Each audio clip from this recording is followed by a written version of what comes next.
Let them feel your excitement when you're making that offer. If there's one thing we could accomplish on this conversation, Lucas, and if that is that companies forever stop just sending an offer letter without verbal communication with excitement behind it, then we have changed the world. Because unfortunately, companies just do that. Welcome to Season 6 of Bridge the Gap, a podcast dedicated to informing, educating, and influencing the future of housing and services for seniors. Powered by sponsors AccuShield, Align, Hamilton Captel, Surface Master, Patriot Angels, The Bridge Group Construction, and Solinity. The contributors are brought to you by Peak Senior Living and produced by Solinity Marketing. Welcome to Bridge the Gap podcast on a great contributor series today, episode with our good friend, Chris Heinz. Welcome to the show. Thank you so much for having me, Lucas. Chris, you know what? You are a Bridge the Gap ambassador. You're a Bridge the Gap contributor. And I myself, just like our audience, has been following along, listening to your series. And it's really been a big benefit, I think, in helping people understand just the entire process holistically around attracting talent, keeping talent, and recruiting. And today, there's a topic that actually, selfishly, I'm going to be taking a lot of notes on, and it involves communication. When you hear the word communication, everybody's going to nod their head. Yes, that's important, right? No one's going to say that's not important. So how do we get past the idea of, yes, we know that communication is important, down to the behavior of actually making and being intentional around how to communicate with a variety of different placements, a variety of different positions, and a variety of different personalities. Can you help us, please?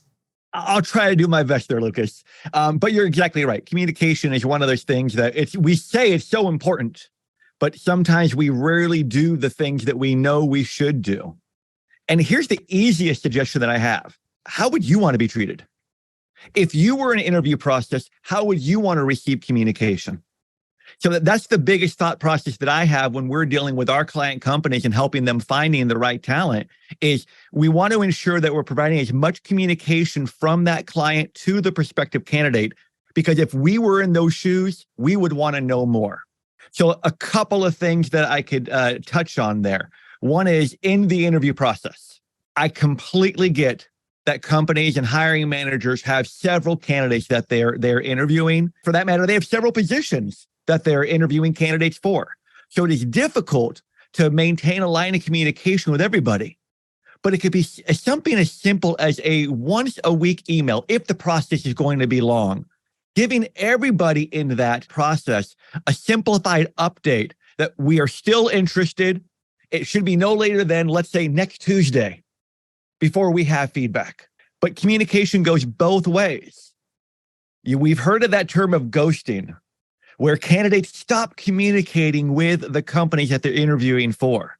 And sometimes that happens because they're in another interview process. I know it's a shocker that candidates might be interviewing for more than one job. The candidate doesn't know what to tell to the prospective company while they're in another process, so they just don't communicate. Well, act as if you were the company. What would you want to hear back? You don't want to hear, well, I'm interviewing with 3 companies and I really want to see who's going to give me the best offer. So put the money out, baby. That's not what you want to hear if you're the hiring manager. It's not Shark Tank, right? No, exactly. or Jerry Maguire. It's not show me the money. It's about, hey, I want to make sure I'm doing what's best for you as the company, that's best for me and my family.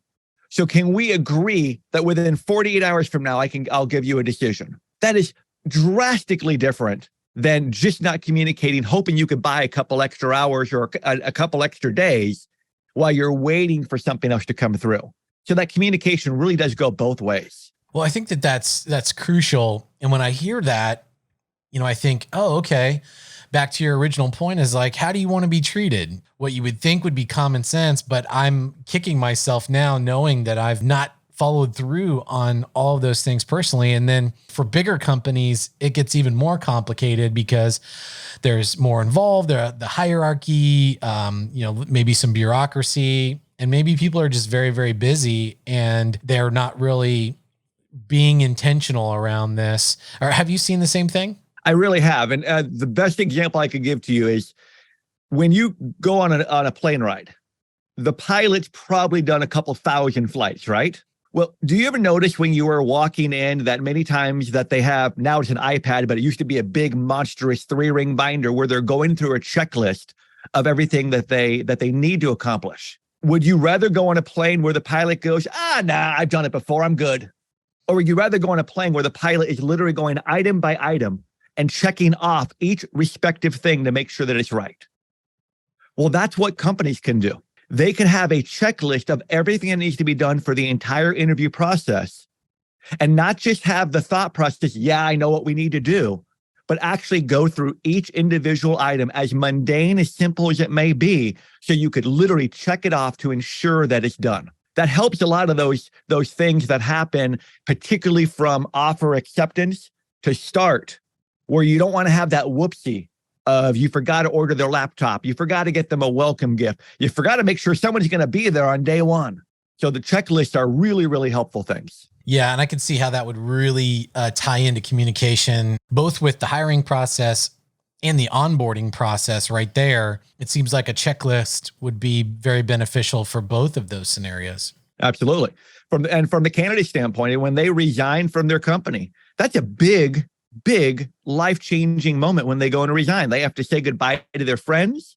They many times have to withstand a counteroffer. When we're working with candidates, we're preparing them for those scenarios because we've seen it several thousand times. I've been doing this for 25 years, so the amount of counteroffer consultations that we've had, I can't even count anymore. When they're going through that, if they have that checklist of here's what I need to prepare. I need to prepare my resignation letter. I need to make sure that I have all company material and electronic equipment to make sure that I'm not liable for anything. And there's no questions at the end. We help our candidates and actually will provide them a checklist for that, what we'll call the offboarding, when they're leaving one company before they get onboarded to the next company. Communication is both the verbal, but it's also the written and the preparation. You know, that's really crucial to think about. There's really so many aspects of making a transition that can be very complicated. Going back to being prepared for a counteroffer, there's some emotion involved there, right? Kind of some like, oh, you know, they're reeling me back in. Did I make the right choice? Did I make the right decision? In your experience, how many times have you seen where the counteroffer is given, but it's more given to control the exit than it is to actually keep that person? How does that typically play out? Is the counteroffer genuine to keep the person there, or is it just to keep the person until they can replace that person on their own time frame? It really goes both ways. In the senior living industry, many times the counteroffer has been given because they cannot afford to lose that person, because they need that community leader or that regional VP in order to support the residents. Because that's what it's all about. We have to make sure we have the right staff on board so that we can support the residents. When a company gives a counteroffer, sometimes it is given as a stopgap. Because let's be real, it is cheaper to keep a person, even if we have to give them $3,000, $4,000, $5,000 more. It's cheaper to keep them for 2 or 3 months while we are looking for the replacement than it would be to have that role vacant. And now we have to bring in either a specialist, we have to pay per diem, we got to pay for housing, we got to pay for all these extra things. So it's cheaper to keep them for a short time. Well, the flip goes on the candidate side. When they're receiving that counteroffer, they have to understand that. They have to understand what is the company's motivation. But guess what? The words that are being said are not always the intent and the real meaning behind that. So in my 25 years, I could only think of 2 circumstances where a candidate accepted a counteroffer and it actually turned into a long-term relationship, that there was a misunderstanding. So it's so rare. Oh my gosh, I had no idea. My all-time favorite story on a counteroffer was a senior executive that we were working with that said all the reasons why they wanted to leave. It wasn't the right organization. They've changed. They weren't being challenged anymore. It wasn't the right match from the leadership. Money was not part of the equation. Well, guess what? After a 4-hour marathon lunch that turned into drinks, that turned into dinner, they accepted the counteroffer. And they even got a stake in the organization. That's how much they threw at them. 3 months later, it didn't even take 6. 3 months later, the candidate called me back and goes, Chris, is that opportunity still available? So even when they are giving ownership stake, it still wasn't the right thing because money does not solve the real reasons why people leave. If money's the only reason that a candidate is leaving, it's not a good reason, because just as easy as money could be thrown one way, it could be thrown another way. And that can hurt the company that's hiring them, just as it can hurt that candidate. I mean, we're in a time now that the day of the 7 or 10 year tenure is more the anomaly than the norm. Now, if you get 2 or 3 years from a professional, that's pretty darn good. And that's sad to think, but it's just the reality. But if you were to take a new job, receive extra money for only the reason of money, and then somebody else comes and wants to throw an extra $2,000 at you, now you leave again. Now you're actually hurting your career. You're hurting the companies, you're hurting the residents, but you're also hurting your career by looking as a job hopper. That's kind of mind-blowing on that statistic. It's so low. So if money is not the most important driver, what are some of the other important drivers that really keep people happy and driven in their workspace? I imagine communication is probably top on the list. If you don't feel like you're being challenged, when is the last time you've sat down with your boss and say, I want more. I want to be able to do more for the organization? Or do you just assume if they don't give it to you, then they don't need you to do it? If location is a challenge, is there a more desirable place that you want to be? If advancement is something that you're wondering about, have you told them, I want the opportunity to advance my career? Don't need it today, but I want to see that path. If you don't communicate, if it is not a mutual communication, many times you think you're leaving for one reason that could have been easily solved by the company. So many of these things tie in to the importance of communication. And, feedback is one of those things that it's a little bit of the F word, right? It's like, oh, I have some feedback, and everybody's like, oh, great, here it comes. Some people, are really dreading that feedback because they've had bad experiences before. And some people are dreading giving the feedback and having a candid conversation. Can you give some tips and examples where success has been had on both sides of keeping the lines of communication open, not candy coating things, addressing things when things need to be addressed, but in a way that invites harmony, that invites trust and invites growth, and not, building walls? Absolutely. And the magic word that turns it from such a negative to an opportunity for improvement is changing one little word. And rather than saying the word but, you say the word and. Think of the times when you've ever been called in, and if you hear somebody, a boss, a supervisor go, you're doing such a great job at this, but all you're waiting for is the other shoe to drop, and you forget immediately about the thing that they try to compliment you on. So, and you're doing a great job about this, and I love how you've been working to improve this. It's saying the exact same thing, but said with the right tone, with the right care, can make a tremendous amount of difference. And that's really the part of that constructive criticism, that critique. Because if you say it from the standpoint of, I want to help you get better, I need you to get better for our team, for the residents. So if it's done from that standpoint of care versus the reprimand or just the tearing apart or the yelling and screaming. And I know you've probably never been involved in a situation where yelling and screaming were involved, but it's not any fun. So if done, if that critique needs to be done, if an improvement needs to be made, done with saying and an area of improvement, and done from a position of care, makes all the difference in the world. I think I'm going to go back and listen to this one a number of different times, because communication, I think, really so much boils down and hinges on the level of communication and the types of communication, because we live in a complicated world. We're running complicated businesses, relationships, they're complicated. And most times it's because we don't know how to communicate. It just becomes oftentimes, a really challenging process when you're not communicating well. So this is very, very helpful today. I hope for our listeners they've been able to really glean some good insights here that they can use today in their hopes. Any final thoughts? Yeah, let me give you one final thing that seems so simple, but makes a tremendous difference. We all live in the real world, and in our senior living world, this is a competitive environment for attracting talent.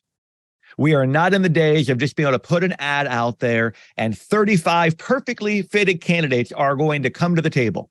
It's tough to find a couple that are good enough when hoping to find the one that's that real diamond in the rough. Well, here's a simple part of communication that still blows me away that companies do. They go through an exhaustive interview process, 3, 4, 5, 6 steps. Please, dear God, don't go past that. Okay, 3 or 4 should be enough. But they get to the point that they're ready to make the candidate an offer. And what they do when they make that offer and their form of communication about how excited they are about getting this candidate on board is they hit the send button. And that offer letter says, we are pleased to offer you the position of executive director, director of nursing, sales director. You fill in the blank of the title. Here's your salary. Please let us know within 48 hours. Wow. Does that just instill excitement? You're able to tell me in written words how excited you are. So if you want to communicate the offer in an effective way, pick up the phone and call them. And if you get their voicemail or you have to send them a text with some excitement. We have some great news we want to discuss with you. And then when you get them on the phone, share the offer by telling them how excited you are and how you feel they are going to help the company and the residents of the community, the region, the organization. Let them feel your excitement when you're making that offer. If there's one thing we could accomplish on this conversation, Lucas, and if that is that companies forever stop just sending an offer letter without verbal communication with excitement behind it, then we have changed the world. Because unfortunately, companies just do that. We'll talk to a company, maybe it's the first time we're working with them, and we go through the process all the way to the point of the offer being made. We like the offer to come through us so we can share that excitement. And they say, oh, no, we do it. So we always ask the follow-up question, well, how do you do it? Oh, well, we send them a letter. Okay, so we work very diligently with our clients to make sure we get rid of that part and we are able to instill that excitement. Because if they hear the excitement from you about that offer, that can make the difference in the other opportunity that they're considering. And that other company who doesn't do that and who just sends a letter, people want to be wanted and they want to be needed and they want to be loved. And that will never come across in a written form. Call them with the offer. That's one final tip I'll share. That's a huge tip and really, really great point to end on from our contributor, Chris, the great communicator. Thanks for coming on today and communicating these great tips for our audience and for people to use these important tips today in their workplace. Thank you so much, Chris, for your time. Thanks so much, Lucas. It's been great talking with you. And to all of our listeners, please go check out our brand new website, btgvoice.com, where you can see this content and so much more. Hit us up on LinkedIn. We want to hear from you, be a part of the conversation, and communicate with us. And thanks for listening to another great episode of Bridge the Gap. Thanks for listening to Bridge the Gap podcast with Josh and Lucas. Connect with the BTG Network team and use your voice to influence the industry by connecting with us at btgvoice.com.